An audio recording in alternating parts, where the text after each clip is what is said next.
While scrolling through YouTube in search of something to watch, I ended up on a video about which films could be a part of the Cloverfield franchise. The channel in question was the Thrifty Typewriter. He runs a phenomenal channel. In case you don't know who he is, go show him some support. While watching, he mentioned a film by the name of Coherence, and he urged the viewers of this video to go and watch the film and to come back to this video, as this film was one that should be watched and not spoiled. I of course took his advice, and when I tell you that this is a film that you need to watch, it is an understatement. This is one of the best sci-fi films I have watched.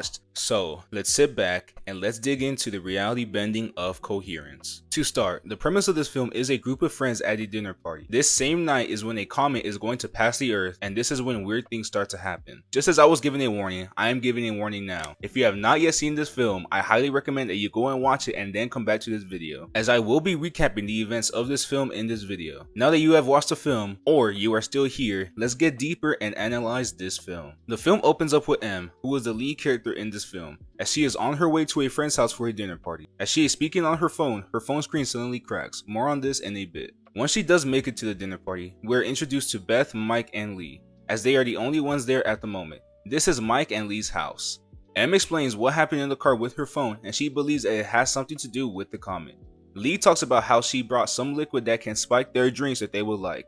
This will come back later in the story. After some time, the rest of the group gets there, which consists of Amir, Lori, Hugh, who is Beth's husband, and Kevin, who is M's husband. The group hugs and sits around the dinner table while they eat, drink, and they chat. Hugh's phone randomly also cracks, and M once again believes that it has something to do with the comet.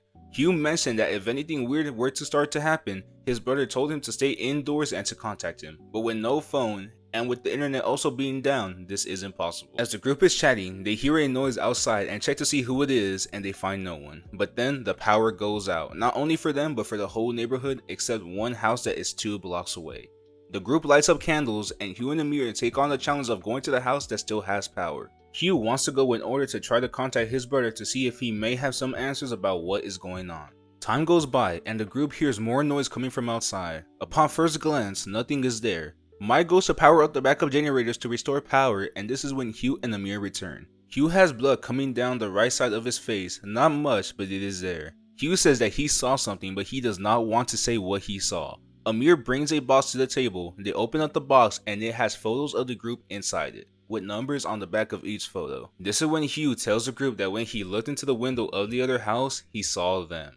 The group obviously does not believe what he is saying. This is when everything weird starts to happen. Hugh wrote a note and is going to go back to leave the note at the other door, but right when he is about to leave, someone bangs on the door and someone has left the exact same note at our group's house. Cut forward, and the group is trying to figure out what the situation is with the pictures of them in the box. Amir catches that his photo was taken that night, but he hadn't taken the photo all night, which is the problem. Cut forward, and the group takes a break. Mike wants to go over to the other house and see if their selves are actually over there. The group is hesitant, but they give in. M, Kevin, Mike, and Lori head over to the other house, and they take blue glow sticks with them to serve as light. They reach the other house, and they decide to go back, but when they do, they see themselves across the street, except their counter selves have red glow sticks instead of the blue, and this is the difference. The group goes back and explains what they encountered, and they also mention passing through a dark zone. Hugh and Amir mention that they also passed through this zone. Beth mentions a book from Hugh's brother that is in the back of their car, and they retrieve this book. Lee is also mentioned to be sleeping. The group learns from this book that multiple realities can exist simultaneously, dead and alive. They also learn that 2 states continue to exist separately and decoherently to each other, which then creates a new branch of reality based on 2 different outcomes. The different outcomes do not have interactions with each other. The group is chatting, and Mike mentions how he didn't see Beth but saw Lee when he looked into the other house, which means that not everything is the same and that some things are different, which means with no Beth, the other house does not yet have the book. The easy way the group determines to avoid anything else is to go over and steal the book before the other group gets a hold of it. This plan falls through when Hugh and Amir disagree on this plan. Mike has a plan to leave a note at the other house to make sure that they do not go to the car. More on this later. This is when Lee wakes up, and it is revealed that Beth gave Lee some of the drops to help her sleep. M asks Beth if she spiked the food and that maybe this could be a result of that and that the group is hallucinating, but it's settled that she didn't and that everything is indeed happening. The group then goes to the kitchen, and this is where Hugh and Amir go back to the dining room and they bring out red glow sticks, revealing that they are not from this house but are from the other house. They grab the photos with the box, and they also take the box and they leave the house. When they were about to leave, this is when Mike comes back from being outside, which no one knew he had left. Kevin asks him where he went, but Mike is not acting usual and is acting off. Mike explains how he went to go and drop the letter off. Kevin says that he has only been gone for 5 minutes, but Mike says that he has been gone for 45, which does not make sense as the whole group was together no less than 10 minutes ago. The group realizes that Hugh and Amir are missing, and they determine that they went to return the box. Lori says that they had been acting weird and that maybe that wasn't the real them. M then asks Mike for the pictures of her and Kevin, as he is the one who took those photos of them. As he is analyzing them, Beth catches Kevin and Lori having a flirtatious conversation and catches them sharing a kiss. She then goes to tell M.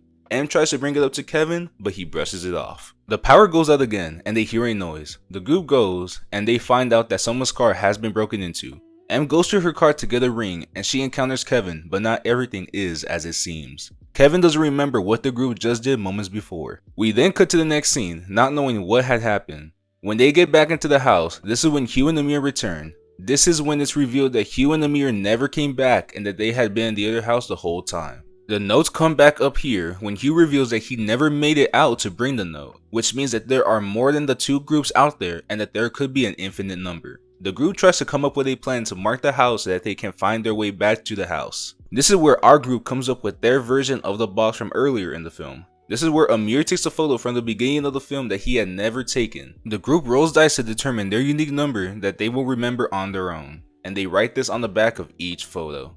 M opens a notebook that she wrote the numbers in earlier, but she notices that something is off when Hugh is counting to himself. His phone is not cracked and is still working, meaning that this Hugh is not the original Hugh and is yet another version once again. M starts to ask each member if they remember what number was written on the back of their photo from the first box that was found. She finds that not everyone is the same version and that everyone is different. Only Beth and Lee are from this version of the house, as they never left, but everyone else is not from this house. M theorizes that whenever someone walks through the dark zone, they are thrown into a random reality that is not the original one from which they are from. This is when the letter that Mike went to leave at one of the other houses is delivered to this house, and it is revealed that Mike slept with Beth many years ago, and this is why he went to take that letter, as he knew it would cause a distraction because Hugh had no knowledge of this. A fight breaks out between Mike and Hugh. Moments later, a version of Mike with a green glow stick comes through the door and punches Mike to the ground. After this, Beth starts to bleed intensely from her nose and Lori starts to peel off her clothes and crumbles to the ground. It's as if this universe is dying. M sees this and leaves. She goes through multiple realities and we get to see different glimpses of the events that happen throughout the night. We even see a reality where Mike and Kevin are tied up in a house. M ends up in the reality presumably before the events happen, as she takes the drops, aka the spiked drink. She then goes to shatter Hugh's windshield. This is when it is implied that the M that we have been following may not be the original M. We are shown the scene of M of when she goes to retrieve her ring from the car. The M we have been following catches the other M off guard and presumably puts her to sleep and locks her in the trunk. She then goes back into the house and takes her place.